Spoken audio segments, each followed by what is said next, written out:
The views expressed are not necessarily those of KSCJ and Powell Broadcasting Company. This program is not intended to replace the advice of doctors or other clinical providers. Consult with your practitioner to ensure the proper course of action for you.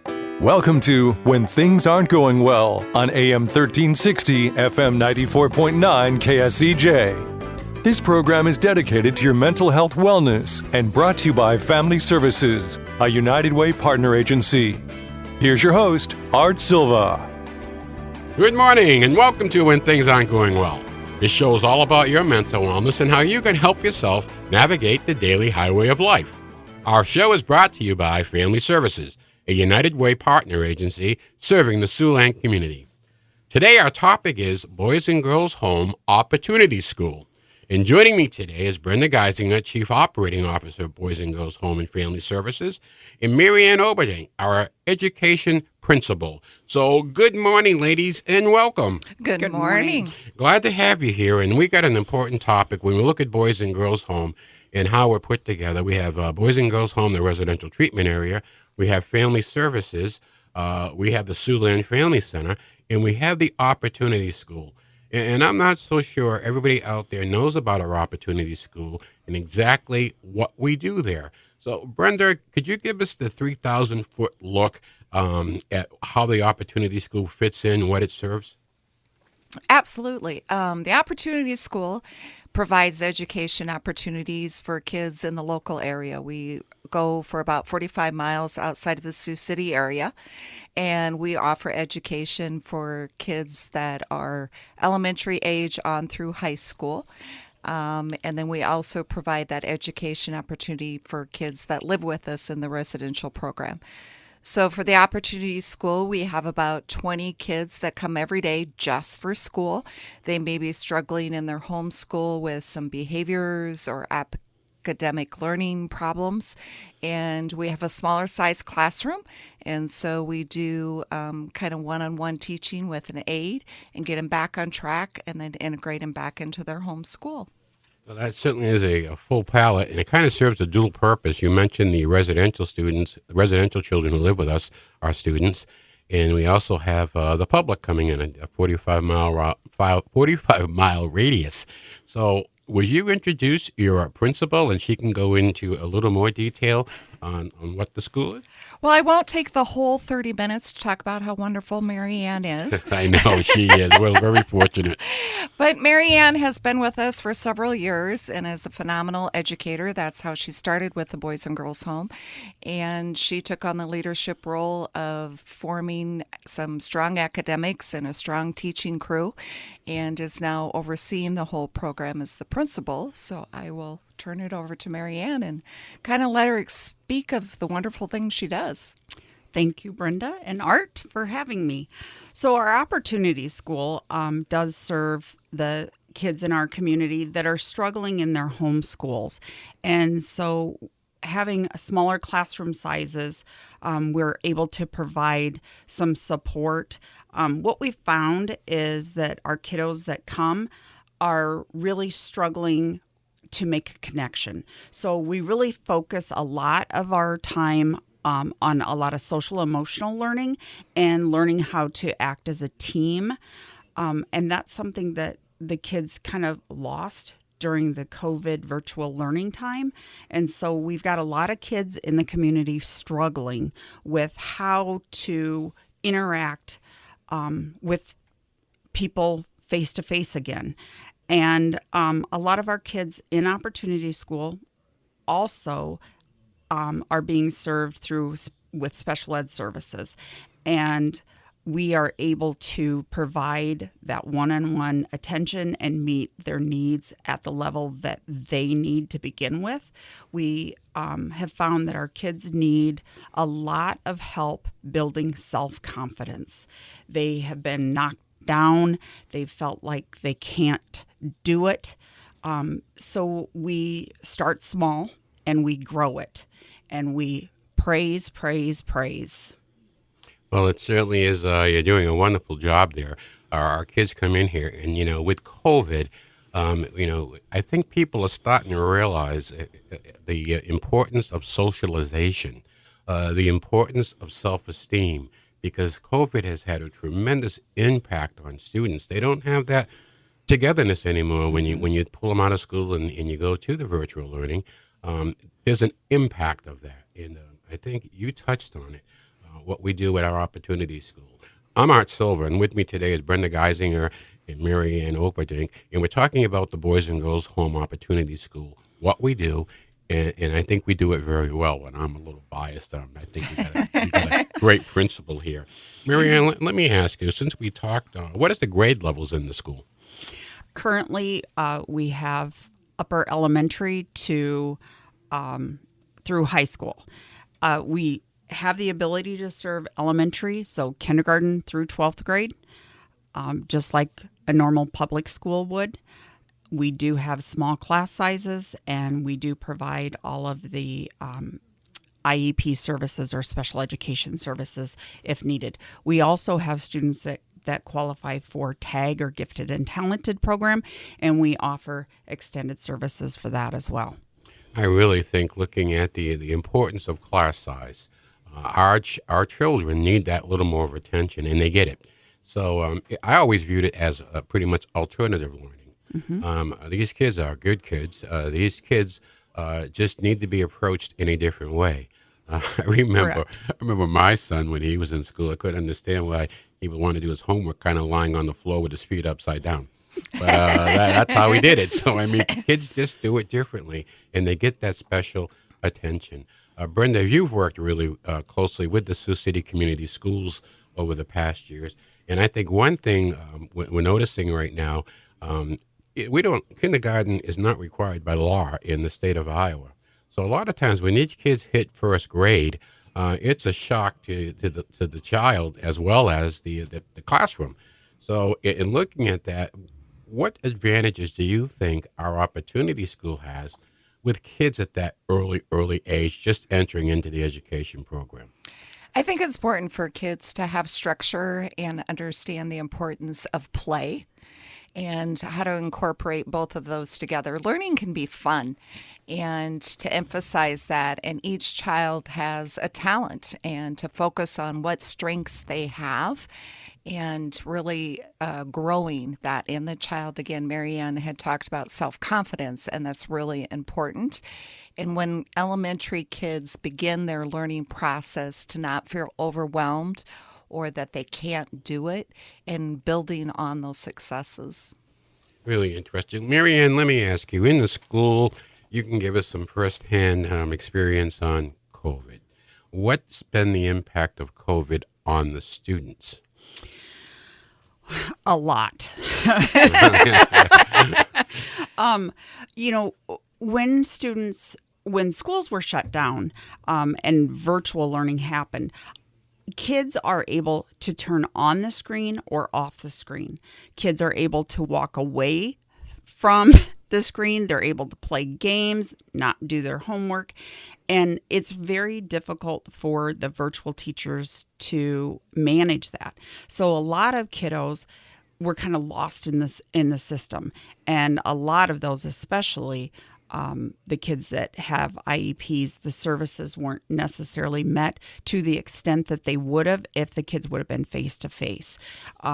So we are servicing kids. We're seeing a learning loss. Normally during the summer, it's typical, especially with elementary kids, to see a learning loss of, say, 3 months. We are seeing learning losses up to 2 years. And so, there's foundational learning that needs to happen that you can't just jump over that.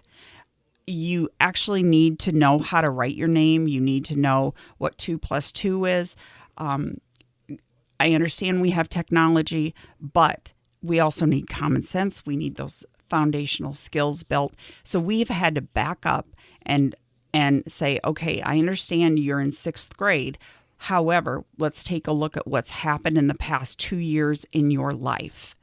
And let's back up and catch those foundational things up. We go slow to go fast. We have to start with the social emotional piece, because learning cannot take place, if kids are not mentally stable and are not feeling connected with their teachers and their peers, it just won't happen.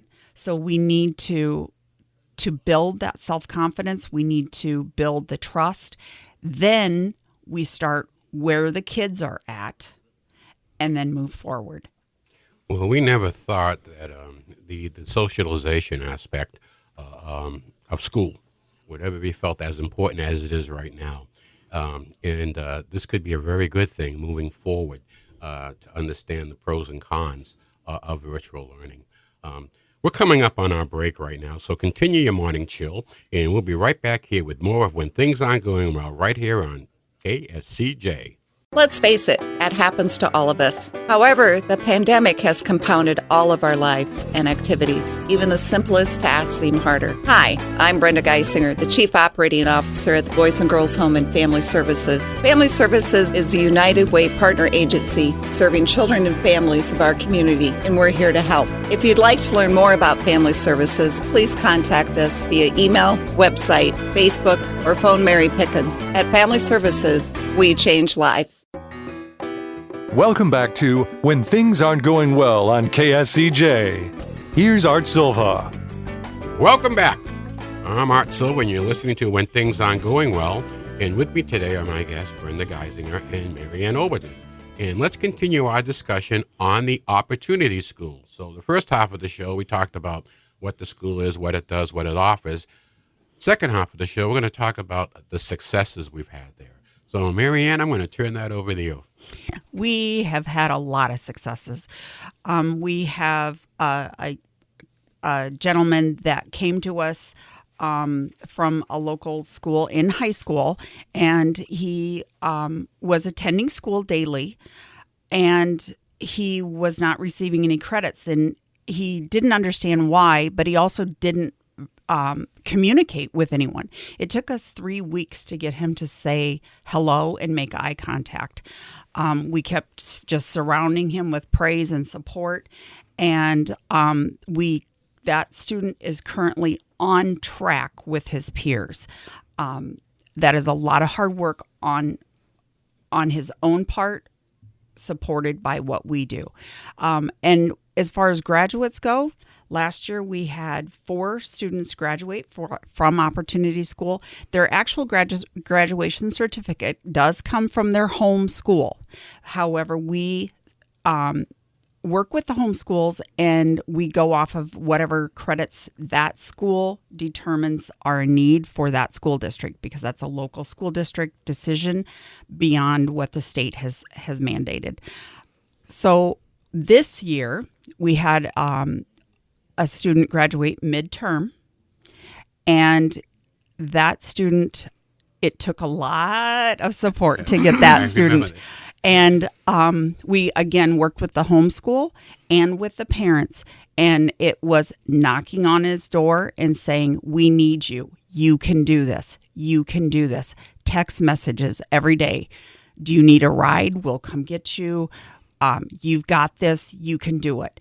Very bright individual, but really struggled with self-esteem, and but he did it. And he actually has a plan. He's working with some other agencies, and he has 3 job interviews within this week and next week. So that's a great success. Oh, God, I can tell you, there's nothing more fulfilling and gratifying when you hear back from a parent whose kid graduates. And at one time they had really limited hope that this was going to happen. But the local school district was able to see that we had the programs that work. And this is in that 45-mile radius. Brenda, you want to go back over that again? So I think it's, excuse me, I think it's really important, parents want their children to succeed. And if they feel like their child is struggling, they can meet with their guidance counselor or their principal and say, what are my options? And say, is it a potential that they could go to the Boys and Girls Home Opportunity School? And then that guidance counselor at the local school district or the principal can reach out to us, call Mary Ann, and see if it's a chance for them to enroll in our school. So the referral child comes from the local school district, they give us a call and we start that process. I think it's really important that we work with the school districts, and we want those children to succeed, but it's really collaborating in partnership together to make this child success. Those are always the best programs. And you get back to graduation, and what an accomplishment.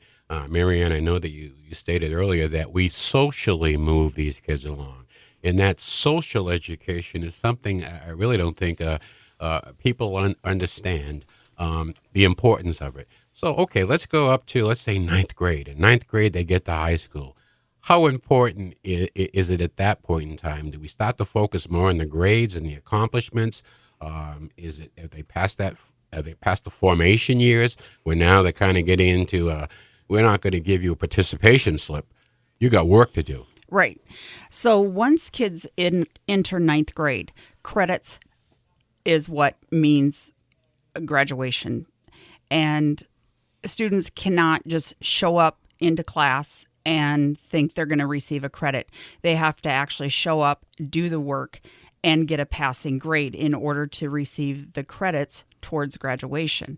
And that's something that a lot of the kids and parents kind of forget about, or it's not really shared that we actually have to do the work. So we do go through everything with our kiddos.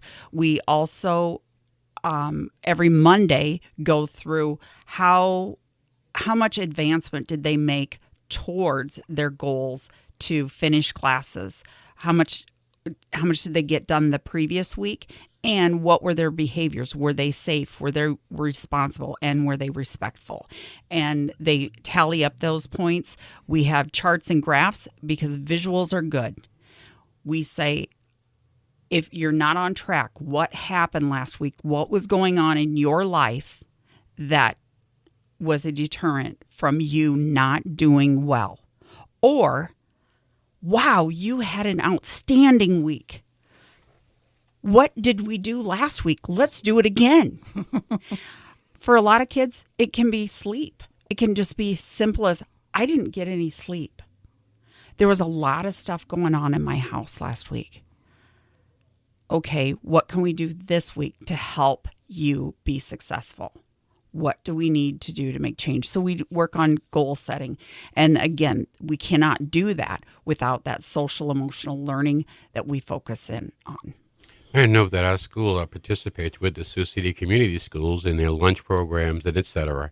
So it's really just another location that we just send your child that gives the child more attention on their specific needs. So not everybody, when you put that safety net up, not everybody's caught by it. Some kids slip through the cracks, and that's where we come in.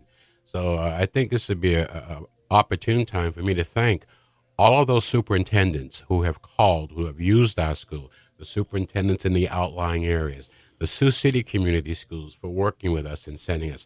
They have the same goals. They want to get these kids up and going and out. So we're not competing with each other. It's just using where do we get the kid the best help we can get it. And the Opportunity School out there is almost a hidden secret. So parents out there, if you think you might have a need for this type of service, please give Marianne a call at Boys and Girls Home.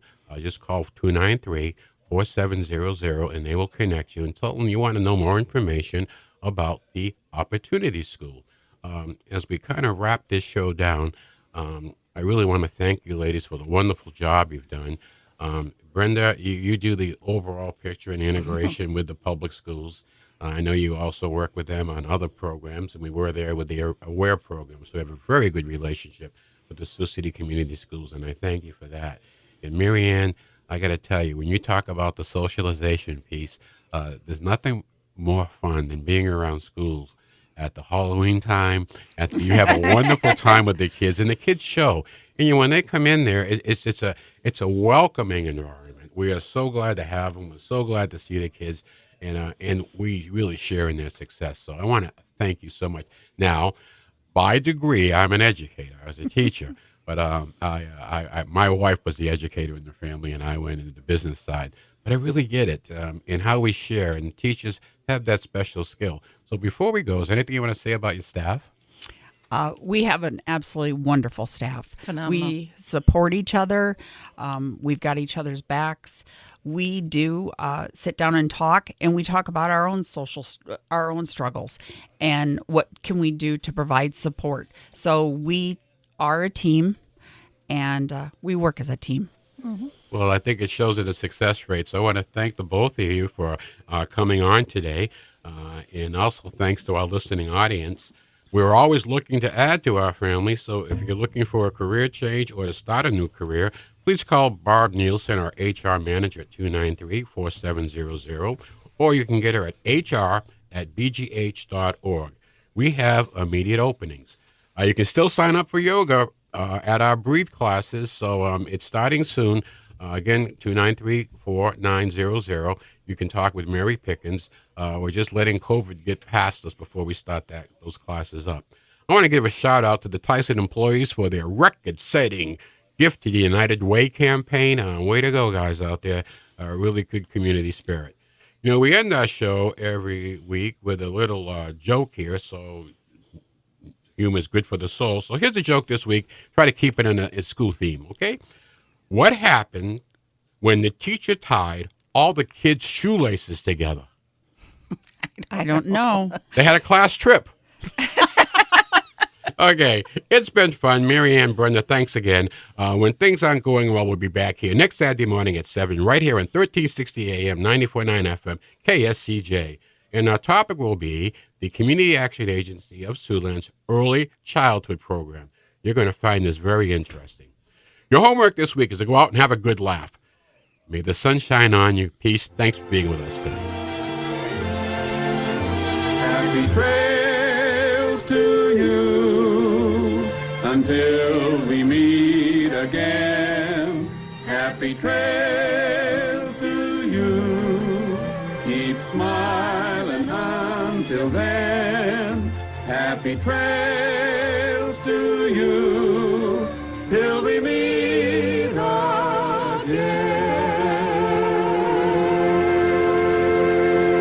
For more information on the services provided by Boys and Girls Home and Family Services, see them online at boysandgirlshomeiowa.org.